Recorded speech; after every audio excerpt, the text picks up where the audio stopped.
Mi nombre es Adriana Argüello, estudiante de Gestión en Mercadeo. El tema a desarrollar es la teoría del consumidor y del productor. Lo desarrollaré en dos fases. Fase 1, teoría del consumidor. Parto de una breve introducción para contextualizar. Cada persona presenta patrones de consumo distintos que además cambian con el tiempo.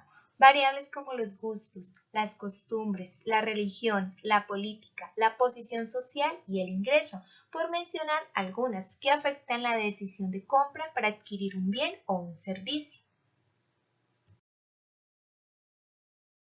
¿Cómo deciden los consumidores qué bienes y servicios comprar para alcanzar el máximo resultado o la máxima satisfacción? La microeconomía analiza la toma de decisiones del consumidor utilizando dos enfoques, cardinalista y ordinalista. Enfoque cardinalista.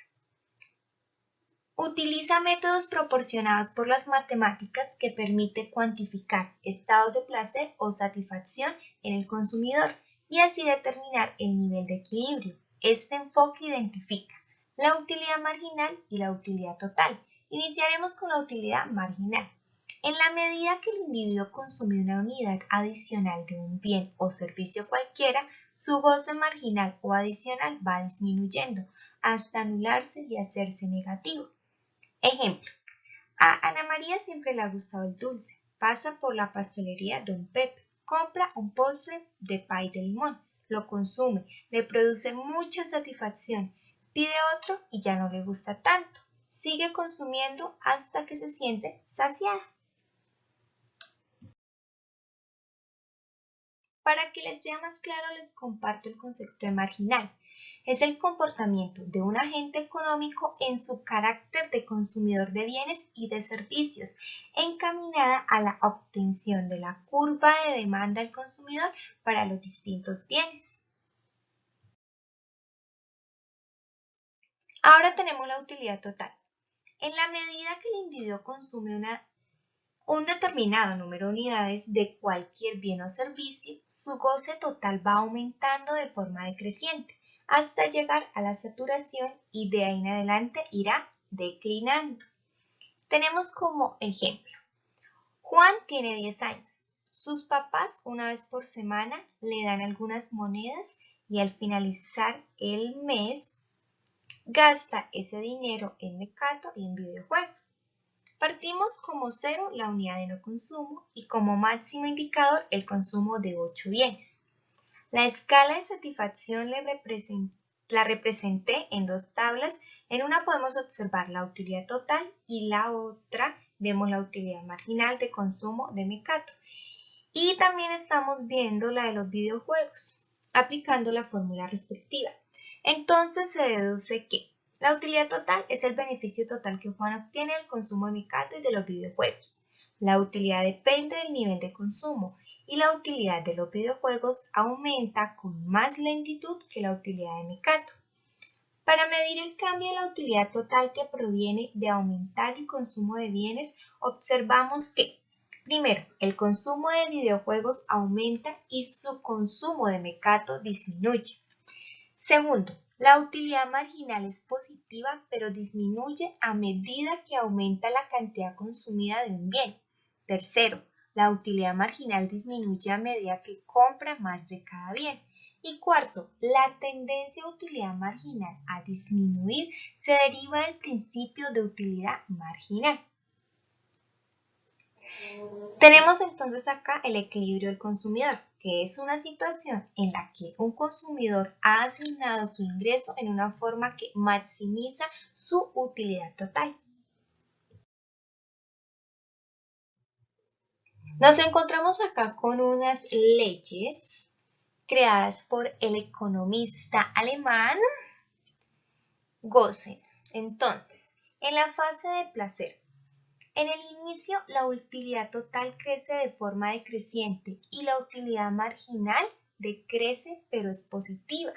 En la fase de máximo placer nos dice que cuando la utilidad total es máxima, la utilidad marginal es cero. punto de saturación, no máximo de satisfacción. Y la fase de dolor nos indica, pasado el punto de saturación, la utilidad total empieza a decrecer y la utilidad marginal sigue decreciente, pero es negativa. Aquí tenemos el enfoque ordinalista.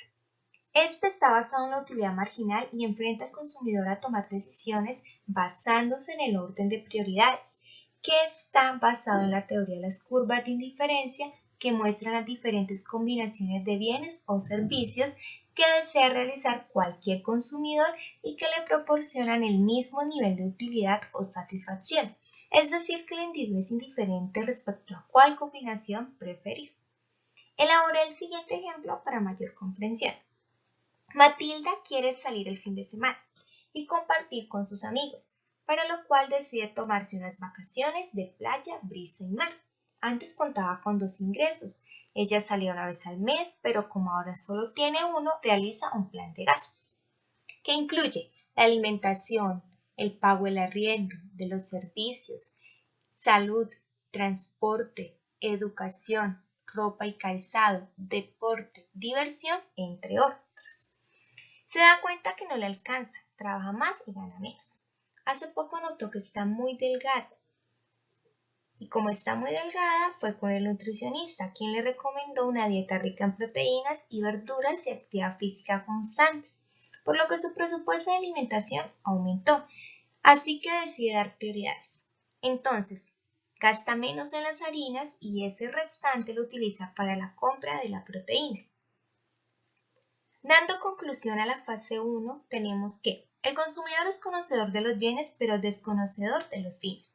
El trabajador es consciente de la naturaleza limitada del ingreso que recibirá, ya sea de manera diaria, semanal, quincenal o mensual, pero debe hacerle frente a sus necesidades ilimitadas. Constantemente debe pensar y decidir entre los diferentes gastos, ya sea de sus necesidades básicas como las de recreación. Frente a esta situación permanentemente toma decisiones y lo hace de acuerdo a su máximo resultado o de acuerdo a su máximo placer si decide utilizar. En la fase 2 nos encontramos con la teoría de la producción. Una empresa produce bienes combinando los factores de producción. Nos encontramos con recursos naturales como la tierra, también tenemos mano de obra, capital, tecnología y capacidad empresarial. El objetivo de la empresa es maximizar sus ganancias, o sea, lograr la máxima diferencia positiva entre el ingreso total y el costo total. Y en esta teoría nos encontramos con corto y largo plazo. Parto con el concepto de producción. Entendemos por producción que es una actividad por medio de la cual la empresa convierte los recursos productivos en bienes y servicios para satisfacer necesidades de consumo y necesidades de producción. En el corto plazo nos encontramos con los siguientes aspectos. 1. Se produce con insumos fijos y variables. 2. Se asumen costos fijos y costos variables. 3. No es posible producir con innovación tecnológica ni científica. Y 4. No existe movilidad de los empresarios en caso de pérdidas o ganancias. Y vemos las siguientes 3 etapas. ¿Qué dice la etapa 1?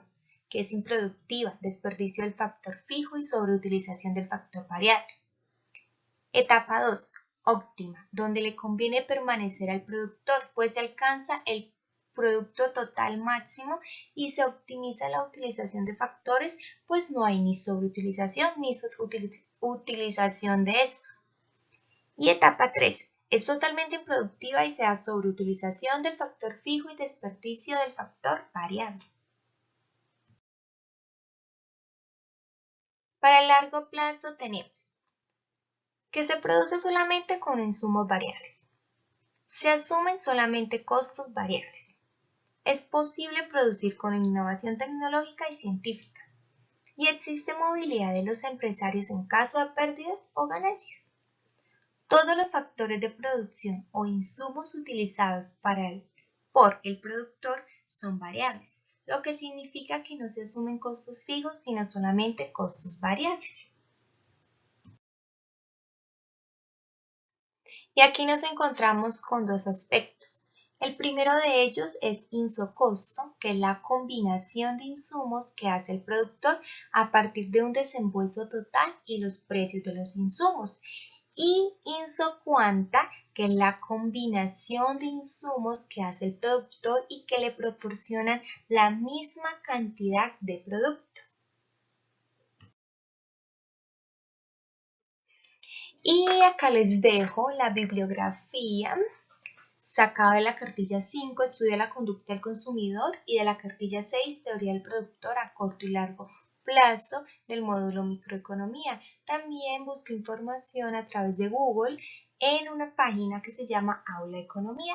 Les dejo la referencia de las figuras que utilicé. Hemos terminado. Gracias.